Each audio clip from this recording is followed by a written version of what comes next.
जिंदा पाकिस्तानी सैनिकों को भी हिरासत में ले रखा है। अब भाई पठान लोग जब किसी को कब्जे में लेते हैं तो उसके साथ क्या करते, वहां अफगानी घर में घुसकर गोटियां छील गए और ये ससुरे बैठे हुए दो दो कौड़ी के ओनली फैंस वीडियो बनाते रह गए, जिनमें भी घूम फिर के वही सारी बातें एंडिया पर। मोदी जी पहले से यूजीसी को लेके कई और मामलों को लेके आपका जो कोर वोट बैंक है वो आपसे खफा खफा सा चल रहा है। उधर पठानों ने एक तरफ से लोहा गर्म कर रखा है तो आप इधर से दो चार हथौड़े मार दीजिए। लेनिनवादी ऐसे ट्वीट करके पोस्टर जारी करके विरोध थोड़ी करते हैं। अगर ये लोग असली क्रांतिकारी होते तो ट्विटर पे बकरचेटी काटने की जगह सारे के सारे कॉमरेड नंगे होके अपनी अपनी पे लाल झंडा बांध के रनवे पे उल्टे लेट गए होते। ना मोदी जी का स्विमिंग पूल वाला प्लेन भारत से टेक ऑफ कर पाता, ना इजराइल पहुंचते, ना इजराइल में रंगारंग कार्यक्रम होता। समझ रहे होगे ना कौन सा वाला। नेशनल मीडिया प्राइम टाइम पे मोदी जी और राहुल गांधी के इंस्टाग्राम फॉलोअर्स की गिनती कर रहा। क्या लगता है अगला क्या होगा?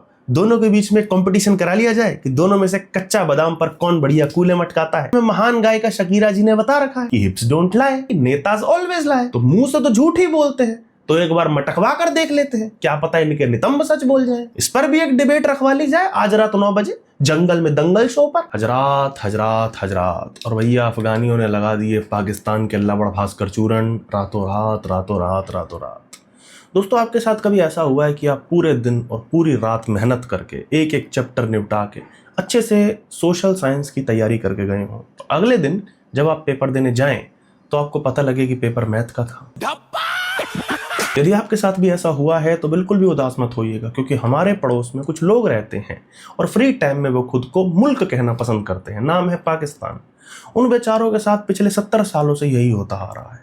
पुराने समय में बेचारों के बड़े बुजुर्ग जो थे वो उन्होंने अपना जीवन खपा दिया कि भारत को अलग अलग टुकड़ों में तोड़ेंगे, ऐसे ही ख्वाब देखा करते थे। और 1971 की एक रात जब नींद टूटी तो पता चला कि अपना ही एक हिस्सा अलग हो गया। लेकिन उसके बाद भी उन्होंने ख्वाब देखना नहीं छोड़ा। ख्वाब देखना कभी नहीं छोड़ना चाहिए। जैसा कि मार्टिन लूथर किंग ने कहा था, आई हैव अ ड्रीम।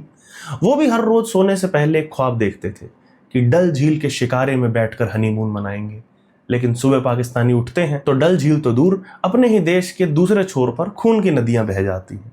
कुछ ऐसा ही हाल ही में हुआ जब अफगानियों ने 27 तारीख की रात को अफगानी जलेबियां नहीं बल्कि पाकिस्तानियों के गुर्दों की इमरतियां खाने का मूड बनाया और उन्होंने पाक पे फुल ब्लोन अटैक कर दिया, जिसमें जब तक मैं ये स्क्रिप्ट लिख रहा हूँ, ये वीडियो बना रहा हूँ, 13 से ज्यादा पाकिस्तानी पोस्ट पर अफगानियों का कब्जा हो चुका है और 50 से ज्यादा पाकिस्तानी सैनिक हुरों के पास भेजे जा चुके हैं। इसके साथ ही अफगानियों ने यह भी क्लेम किया है कि उन्होंने कई सारी बॉडीज और जिंदा पाकिस्तानी सैनिकों को भी हिरासत में ले रखा है। अब भाई पठान लोग जब किसी को कब्जे में लेते हैं तो उसके साथ क्या करते हैं, ये बात मैं बता तो देता, यहां तक कि दिखा भी देता, लेकिन उसके बाद मुझे अपना चैनल YouTube की जगह एक दूसरे रंग के ट्यूब पे ट्रांसफर करना पड़ता। अच्छा, ऐसा नहीं है कि अफगानियों को पहले किसी पागल पाकिस्तानी ने काट लिया था जिसके बाद उन्हें रेबीज हो गया और वो दिमागी संतुलन खो बैठे और इस कारण उन्होंने हमला कर दिया। उन्होंने हमला जवाब में किया है। पाकिस्तान ने संडे यानी कि 22 तारीख को अफगानिस्तान पर एक फुल ब्लोन एयर स्ट्राइक किया था, जिसमें उन्होंने कहा कि हमने 70 आतंकवादी मारे। पाकिस्तान आतंकवादी मार रहा है दूसरों के देश के। यहीं मर गई थी विडंबना 2 बार।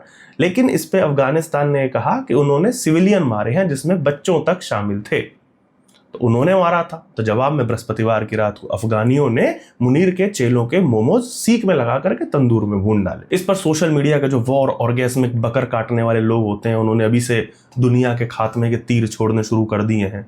वही गर्मा गर्मी शुरू हो गई, क्या ये बड़े युद्ध का अंदेशा है, फलान ढिमकान। लेकिन जिन लोगों को अफगानियों के बारे में पता है, जो अफगानियों का इतिहास और पाकिस्तानियों की औकात दोनों जानते हैं, वे जानते हैं कि इन दोनों देशों के बीच ये सब चलता रहता है। अब भाई आप ही बताइए कि कुत्ता भौंकना थोड़ी छोड़ देता है, उससे थोड़ी बाज आता है, लेकिन कुत्ते पर गोली खर्च करने से हर कोई परहेज करता है, पर समय समय पर लतियाते रहते हैं, उसी से काम चल जाता है। वैसे अभी की स्थिति देखी जाए तो मैं ये कहूंगा कि भारत के पास भी बहुत बढ़िया मौका है। मोदी जी पहले से यूजीसी को लेके कई और मामलों को लेके आपका जो कोर वोट बैंक है वो आपसे खफा खफा सा चल रहा है। उधर पठानों ने एक तरफ से लोहा गर्म कर रखा है तो आप इधर से दो चार हथौड़े मार दीजिए। बहती गंगा में हाथ धोने से बेहतर और क्या हो सकता है। वैसे हमले के बीच कुछ पाकिस्तानी सैनिकों ने कुछ वीडियो बना के सोशल मीडिया पर डालना शुरू किया। हाँ, ये वॉर के बीच में हो रहा है। हमारी कौम किसी से डरने वाली नहीं। अगर कोई इंडिया के कहने पर हमसे पंगा लेगा तो वो पंगा उसे बहुत महंगा पड़ेगा। यही सब करते हैं बस। वहां अफगानी घर में घुसकर गोटियां छील गए और ये ससुरे बैठे हुए दो दो कौड़ी के ओनली फैंस वीडियो बनाते रह गए, जिनमें भी घूम फिर के वही सारी बातें इंडिया पर आके खत्म हो जाती हैं। भला हो असीम मुनीर के घर में कोई औलाद नहीं हो रही है, वरना इसका कारण भी इंडिया बता दिया जाता। लेकिन इस सब के बीच मेरा एक संदेश है दोस्तों, नहीं पाकिस्तान को नहीं है, छोटे लोगों से बात नहीं करता मैं, अफगानियों को भी नहीं है। मेरा एक छोटा सा संदेश है इस सठियाए संतरे को। अब करा सीज फायर, बहुत वॉर रुकवाता है ना, अब रुकवा। अफगानिस्तान को दे धमकी कि ट्रेड नहीं करूंगा तुम्हारे साथ। रेफरी बनने का बड़ा शौक है तुझे, एक काम कर, मिलानिया की ये शतरंज वाली ड्रेस पहन के B2 बॉम्बर में बैठ और अफगान पाकिस्तान की सीमा पे पैराशूट से कूद जा। और सुन, याद से मुंह में लेकर आना वो सीटी, वो रेफरी वाली सीटी होती है ना, जो सीटी बजाता है रेफरी, वो मुंह में लेकर आना। अभी 2 दिन पहले फिर से हगा है ये संतरा, लेकिन इस बार शहबाज शरीफ के सर पे हगा है। अब भाई जब आप अपना सर लेकर के बैल की तशरीफ के नीचे बैठ जाओगे तो वो हगेगा ही ना। तो ये बोलता है कि 10 महीनों में जब से मैं आया हूं मैंने 8 वॉर रुकवा दी। पाकिस्तान और इंडिया के बीच न्यूक्लियर वॉर हो जाती। 35 मिलियन लोगों ने मुझसे कहा पाकिस्तान के प्रधानमंत्री शहबाज शरीफ को निपटा दिया जाता अगर मैं बीच में नहीं बोलता। तो मैं इतना मैं शहबाज शरीफ की फेवरेट बकरी नहीं करती जितना ये लकड़बग्गा 24 घंटे करता है। कई बार मैं सोचता हूं कि इसने जीवन में मेलानिया के साथ क्या काम ज्यादा बार किया है, उसे पप्पी देना या उसे बताना कि मैंने भारत पाकिस्तान के बीच में वॉर रुकवाई, सीज फायर।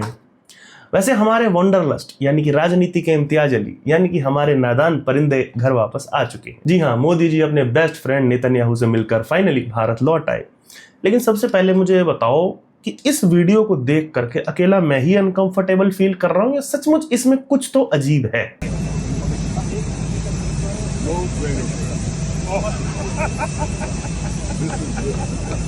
भाई मैं प्रधानमंत्री की अंग्रेजी को लेकर कभी कुछ नहीं कहता, ना उस पर जोक मारता हूं ना सटायर मारता हूं, क्योंकि मैं कई बार बोल चुका हूं ऑन अ सीरियस नोट कि भाषा केवल एक माध्यम होती है। ठीक है, नहीं आती इंग्लिश, अंग्रेजों का देश थोड़ी है भाई ये, हिंदी भी नहीं आती, अगर वो गुजराती भी बोलते तब भी चलेगा। क्यों बोले हमारा प्रधानमंत्री अंग्रेजी जब ट्रांसलेटर अवेलेबल है तो। पर यहां बात भाषा की नहीं है, बॉडी लैंग्वेज की है। इन्हें वर्ल्ड लीडर्स ऐसे कौन से चुटकुले सुना देते हैं कि ये मिलते के साथ ही नवजोत सिंह सिद्धू बन जाते हैं। भाई ध्यान से देखो, मतलब ऐसा कौन सा डर्टी जोक सुना दिया बेंजामिन ने कान में, हमें भी सुना दो यार। अगली बार मन की बात में शेयर जरूर कर देना, हम भी तो जाने। सोशल मीडिया पर विपक्ष का IT सेल और उनके चटुए मोदी जी की अंग्रेजी को लेकर के मजाक उड़ा रहे हैं, खूब मीम बना रहे हैं। इन सब रेनिन मार्टिन के पोतों से मैं तो कुछ नहीं कहूंगा, इनकी औकात नहीं है यार मेरे लेवल पे बात करने की। लेकिन ओंकार यादव ब्रो हमारे, उनके पास इनके लिए एक संदेश जरूर है। आपकी अगर इंग्लिश बहुत सही है तो आप बहुत बेहतर गुलाम रहे हो। तो बात अंग्रेजी की है ही नहीं, बात है ये ऑकवर्ड कर देने वाले हंसी की। खुद को नहीं, हमको, देखने वालों को ऑकवर्ड कर देते हैं। मुझे पता नहीं क्यों अब ये जानने का कीड़ा काट गया है कि भाई बेंजामिन ने ऐसा क्या चुटकुला सुनाया था। ये वीडियो इतनी शेयर करना कि फाइनली मोदी जी तक पहुंचे, क्योंकि अब वही बता पाएंगे कि चुटकुला क्या था। और ये बात मैं आपको लगातार याद दिलाता रहूंगा, चाहे तो कमेंट सेक्शन में हैशटैग भी चला देना कि हैशटैग बेंजामिन चुटकुला बताओ। अच्छा, प्रधानमंत्री तो गए इजराइल, लेकिन कंटेंट पीछे यहीं छोड़ गए। CPIM ने मोदी जी की रवानगी के बाद एक ये ट्वीट किया जिसमें वे प्रधानमंत्री की इस यात्रा का विरोध कर रहे थे, क्योंकि इजराइल गजा में नरसंहार कर रहा है और मोदी की ये यात्रा फिलिस्तीनी कॉज को बिट्रे करती है। मैं सच बता रहा हूं भाई, इनकी तकनीक बिल्कुल गलत है, बिल्कुल गलत टेक्निक है। ये असली लेनिनवादी हो ही नहीं सकते। लेनिनवादी ऐसे ट्वीट करके, पोस्टर जारी करके विरोध थोड़ी करते हैं। अगर ये लोग असली क्रांतिकारी होते तो ट्विटर पे बकरचैटी काटने की जगह सारे के सारे कॉमरेड नंगे होके अपनी अपनी गाड़ी पे लाल झंडा बांध के रनवे पे उल्टे लेट गए होते। ना मोदी जी का स्विमिंग पूल वाला प्लेन भारत से टेक ऑफ कर पाता, ना इजराइल में लैंड करता, ना इजराइल पहुंचते, ना इजराइल में रंगारंग कार्यक्रम होता। और रात वाला समझ रहे होगे ना कौन सा वाला। पता नहीं यार आजकल के कॉमरेड्स को क्या हो गया, ऐसे होता है विरोध। हैशटैग बेंजामिन चुटकुला बताओ। वैसे मित्रों बधाई हो, मोदी जी को अपनी अगली ड्रैगन बॉल मिल गई है। पता नहीं क्या क्या कलेक्ट करेंगे। पहले तो इन्फिनिटी स्टोन्स का कलेक्शन चल रहा था, अब वो पूरा हो गया तो ड्रैगन बॉल्स कलेक्ट करनी है। 2014 से कलेक्शन जारी है दोस्तों, अब तक लगभग 2 दर्जन से अधिक का कलेक्शन हो गया है। आगे देखते हैं कलेक्शन जारी रहेगा या हमारे माननीय जी मार्गदर्शक मंडल में जाने को तैयार हो जाएंगे। अब तो ये वक्त ही बताएगा। हैशटैग बेंजामिन चुटकुला बताओ। वैसे एक चीज में गुज्जू ब्रेन काम कर गया मोदी जी का, बहुत बढ़िया चलाया। जितने भी वर्ल्ड लीडर्स इजराइल जाते हैं वो इजरायलियों की वो यहूदी टोपी जरूर लगाते हैं, लेकिन हमारे वाले तो शुरू से ही ठहरे एंटी टोपी। तो यहूदियों की टोपी से बचने के लिए हमारे यशस्वी जी घर से अपनी वाली टोपी लगा के चले गए। यहाँ तो सही खेल गए गुरु, थाला फॉर अ रीजन, खेलो दिमाग से वाला काम कर दिया, क्योंकि इन्हें भी पता था कि यदि वो मिनी वाली टोपी पहन ली होती तो विपक्ष के साथ साथ पूरी दुनिया तो मजे लेती, साथ ही मैं भी अलग से रोस्ट बनाता। तो मोदी जी ने जो किया है ना, मेरी रोस्ट वीडियो से डर के किया है। जानते नहीं हो तुम, मोदी जी 3 लोगों से डरते हैं, केजरीवाल, राहुल गांधी और मैं। हैशटैग बेंजामिन चुटकुला बताओ। रोस्ट तो वैसे किसी और चीज का बनता है दोस्तों। दुनिया के सबसे बड़े लोकतंत्र के 2 सबसे चर्चित नेता, एक देश की लोकसभा का लीडर और दूसरा लोकसभा का लीडर ऑफ ऑपोजिशन, कितने बड़े पद हैं सोचिए। इनकी कुछ जिम्मेदारी है देश के प्रति, जनता के प्रति। ऐसी ही एक जिम्मेदारी देश के मीडिया की भी, खास करके नेशनल मीडिया की। उनकी जिम्मेदारी है कि इन दोनों के बारे में ऐसी खबरें, ऐसी चर्चाएं की जाएं जिससे देश की जनता को कुछ फायदा हो, और चलो फायदा ना भी हो तो कम से कम कुछ सेंसिबल, लॉजिकल जानने को मिले कि भाई आखिर ये दोनों और इनके नीचे वाले नेता कर क्या रहे हैं। लेकिन हमारे देश का मीडिया क्या कर रहा है मित्रों? उसका टॉपिक ऑफ डिस्कशन, उसकी प्रायोरिटी क्या है कि मोदी जी के इंस्टाग्राम पे 100 मिलियन फॉलोअर्स पूरे हो गए। ये मैं सटायर नहीं कर रहा हूं, देश के राष्ट्रीय मीडिया चैनल पर यह डिबेट चल रही थी जिसमें एक महत्वपूर्ण चर्चा का विषय यह था कि राहुल गांधी के 12.5 मिलियन और मोदी के 100 मिलियन फॉलोअर्स हैं। और मजेदार बात है कि प्रवक्ता इस बात का जवाब भी दे रहे थे। देख रहे हो मित्रों, नोस्ट्रेडमस की भविष्यवाणी में इसी को शायद ऑपरेशन विश्वगुरु कहा गया है। नेशनल मीडिया प्राइम टाइम पे मोदी जी और राहुल गांधी के इंस्टाग्राम फॉलोअर्स की गिनती कर रहा है। क्या लगता है अगला क्या होगा? दोनों के बीच में कंपटीशन करा लिया जाए कि दोनों में से कच्चा बादाम पर कौन बढ़िया कूले मटकाता है। जैसा कि हमें महान गायिका शकीरा जी ने बता रखा है कि हिप्स डोंट लाई। बाकी हम जानते ही हैं कि नेताज ऑलवेज लाई। तो मुंह से तो झूठ ही बोलते हैं, तो एक बार मटकवा कर देख लेते हैं, क्या पता इनके नितंब सच बोल जाए। इस पर भी एक डिबेट रखवा ली जाए आज रात 9 बजे जंगल में दंगल शो पर। बस यही है, मीडिया वाले जो ना करवा दे कम है, अपना अपना देख लो भाइयों, you are on your own. मैं तो हमेशा कहता हूं देश तो राम भरोसे ही चल रहा है। बाकी वीडियो राम भरोसे नहीं चल रही है, चैनल राम भरोसे नहीं चल रहा है, आप लोगों के भरोसे चल रहा है राम के साथ साथ। तो वीडियो अगर अच्छी लगे तो शेयर करें, अकेले ना देखें, अकेले आनंद लेने से पाप लगता है।